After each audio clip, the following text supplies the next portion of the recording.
राम सिया राम जय जय राम।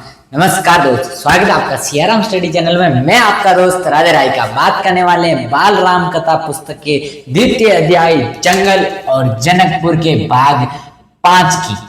भाग 4 में हमने पढ़ा था कि किस प्रकार महर्षि विश्वामित्र के आशीर्वाद से राम और लक्ष्मण ने राक्षसी नाम की ताड़का का वध किया और जो वातावरण अशुद्ध था, जो वातावरण भयानक, डरावना या विचलित था, जहाँ वनस्पति में रहने वाले जीव जंतु और वहां पर निवास करने वाले लोग जिस भय से आक्रांत थे या जिस भय से युक्त थे, वो उस भय से मुक्त हुए और वो वहां का वातावरण शुद्ध हुआ, एकदम से रहस्यमय या सुरम्य हुआ।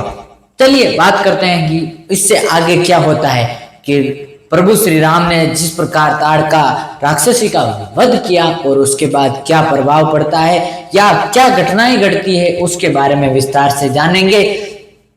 ताड़का राक्षसी का वध करने के बाद महर्षि विश्वामित्र प्रसन्न होकर के राम और लक्ष्मण को 100 तरह की अस्त्र शस्त्र विद्याएं सिखाते हैं और विद्या प्रदान करते हैं। चलिए बात करते हैं ताड़का राक्षसी को उस वन में, सुंदर वन या जिस वन को ताड़का वन के नाम से जाना जाता था, उस वन में महर्षि ने वो रात गुजारने के पश्चात अगली रात सुबह उन्होंने अपनी यात्रा फिर से प्रारंभ की और सीधा आश्रम की ओर चल पड़े। अपना जो निवास स्थल था वहां पर उस ओर चल पड़े। सीधा आश्रम का अंतिम पड़ाव था। अब जो वो मार्ग था, वो ताड़का वन का जो स्थान था, ताड़का वन जो स्थान था, उस स्थान से आगे जो अब स्थान आने वाला था, वो महर्षि विश्वामित्र का निजी रहने वाला निवास स्थान सीधा आश्रम अंतिम पड़ाव था कि अब उस ताड़का वन से निकल करके सीधे महर्षि विश्वामित्र, राम और लक्ष्मण तीनों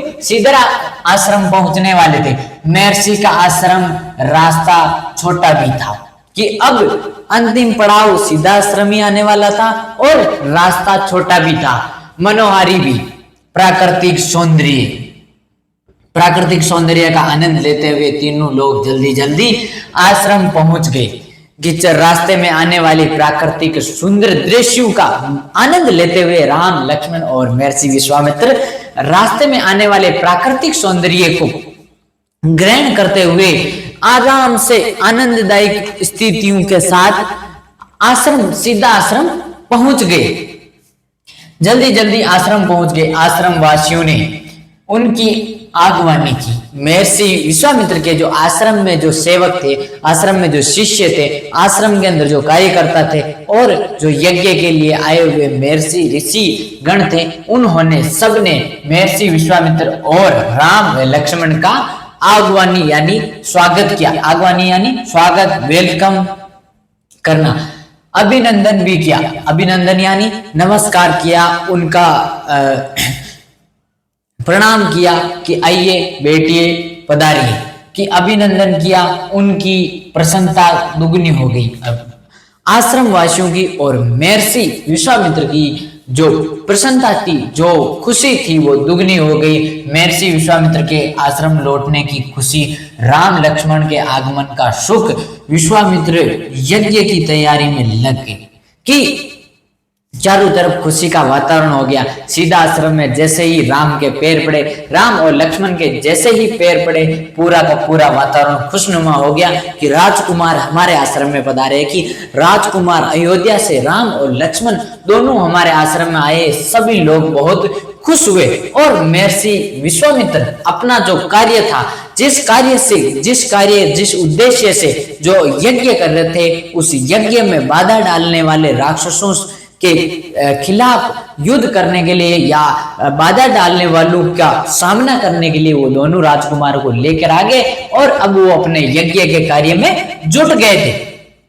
अनुष्ठान प्रारंभ हुआ। यज्ञ का अनुष्ठान प्रारंभ हुआ। आश्रम की रक्षा की जिम्मेदारी राम और लक्ष्मण को सौंपकर महर्षि आश्वस्त थे। आश्वस्त यानी अब उनके मन में कोई किसी तरह का विचलित भाव नहीं था कि अब कोई आएगा या कोई विघ्न डालने आएगा या कोई परेशानी बन करके आएगा तो कोई दिक्कत वाली बात नहीं, राम और लक्ष्मण दोनों है वो उनका सामना कर लेंगे। आश्वस्त यानी चिंता मुक्त हो गए, परेशानी मुक्त हो गई।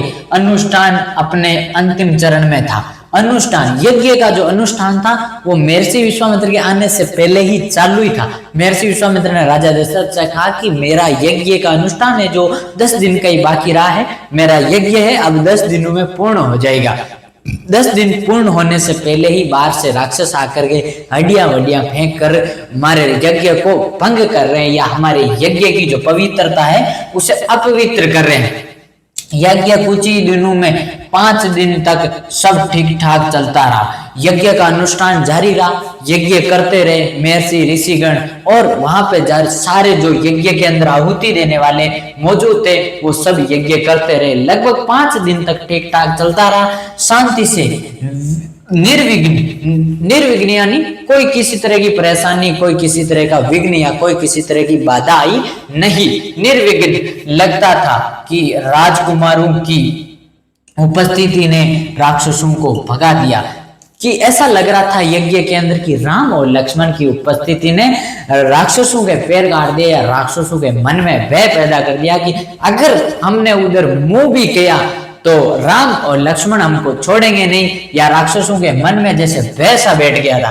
राम और लक्ष्मण यज्ञ पूरा होने तक न सोने का निर्णय लिया। राम और लक्ष्मण ने जैसे इतनी कड़ी प्रेरी कर रहे थे या इतनी कड़ी देख रेख कर रहे थे कि राम और लक्ष्मण ने जैसे ठान लियो कि जब तक यज्ञ पूरा नहीं हो तब तक नींद नहीं लेनी या सोना नहीं है, सोने का निर्णय लिया। वे लगातार यज्ञ तक न सोने का निर्णय लिया, वे लगातार जागते रहे, चौकस रहे। कमर में तलवार, पीठ पर तुणीर मैंने पहले भी बताया था कि जिसके अंदर तीर रखे जाते हैं धनुष में चलाने वाले, धनुष में लगाकर जो छोड़े जाते हैं वो जो सामान होता है या जो बॉक्स होता है पीछे उसे तुणीर बोलते हैं। तीर रखने का जो साधन होता है उसे तुणीर बोलते हैं। हाथ में धनुष, प्रत्यंचा चढ़ी, धनुष के ऊपर 24 घंटे प्रत्यंचा चढ़ी कि कोई भी आए और तीर उठाया ये खींच के लो मारा, कि प्रत्यंचा धनुष के ऊपर 24 घंटे चढ़ी रहती थी। हर स्थिति के लिए तैयार थे कि चाहे कैसी भी परिस्थिति आ जाओ, चाहे राक्षस 1 या 100 आ जाओ, धनुष के ऊपर प्रत्यंचा चढ़ी हुई है और सिर्फ दुश्मन के आने की देरी है। तुणी से बाण निकाल करके चलाने की बारी है। अनुष्ठान का अंतिम दिन था। अचानक भयानक आवाजों से आसमान भर गया कि अब जो अनुष्ठान 5 दिन तक तो बहुत ही आराम से चला, लेकिन जैसे ही अंतिम दिन आया और चारों तरफ भयानक आवाज आने लगी, क्योंकि जब राक्षस आते थे तो राक्षस शांति से नहीं आते थे। राक्षस रास्ते में जो वनस्पति, जीव जंतु बेचारे जो अपना पेट भर रहे हैं उनको भी परेशान करके आते थे। रास्ते में मार काट मचाते हुए आते थे, तो चारों तरफ वातावरण धूमिल सा हो गया। आसमान में आवाजें, आसमान जैसे धूल से भर गया हो, भयानक आवाजें आने लगी। सुबाहु और मारीच ने राक्षसों के दल बल के साथ आश्रम पर धावा बोल दिया। ये सुबाहु और मारीच कौन है इसके बारे में भी अपन जानेंगे। सुबाहु और मारीच ने राक्षसों के दल बल के साथ कि पूरी की पूरी सेना ले आए। सुबाहु और मारीच राक्षस ने अपनी पूरी की पूरी सेना ले आए और महर्षि विश्वामित्र के आश्रम पर धावा बोल दिया।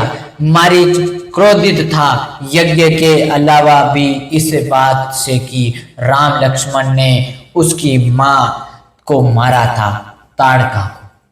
सबसे बड़ी समस्या यह है कि आश्रम का तो चलो कोई बात नहीं कि हम आश्रम में तो विघ्न डालने नहीं आते, लेकिन राम और लक्ष्मण ने हमारी मां को मारा कि ताड़का थी जो वो सुबह और मारीच की मां थी। दोनों की, तो उनके ऊपर वो गुस्सा भी परवान चढ़ा था कि हमारी माँ को राम और लक्ष्मण ने मारा है, तो हम हमारी माँ की मृत्यु का भी बदला लेंगे और आश्रम के अंदर जो चल रहा है वो यज्ञ भी भंग करेंगे। तो उन्होंने सुबाहु और मारीच ने अपने राक्षसों के दल बल के साथ आए और सीधा आश्रम के ऊपर धावा बोल दिया। धावा क्या बोल दिया, आगे तो प्रहरी रक्षक खड़े थे, राम और लक्ष्मण दोनों अपने साजबाज लेकर खड़े थे कि जो आएगा मिट्टी में मिला देंगे। तो इसके बारे में किस प्रकार मारीच और सुबाहु से युद्ध होता है और क्या निर्णय होता है, यज्ञ पूरा कैसे होता है, इसके बारे में जानेंगे अगले वीडियो में। आज का जो अपना अध्याय है भाग 5 वो यहीं पर समाप्त करते हैं और मिलते हैं बहुत ही जल्द नेक्स्ट वीडियो में। सियाराम के बारे में जानेंगे, जंगल और जनकपुर का पाठ का अगला भाग है वो अपने अगले वीडियो में मिलेंगे भाग 6 में। तब तक के लिए यहीं तक। जय सियाराम, राधे राधे, नमस्कार।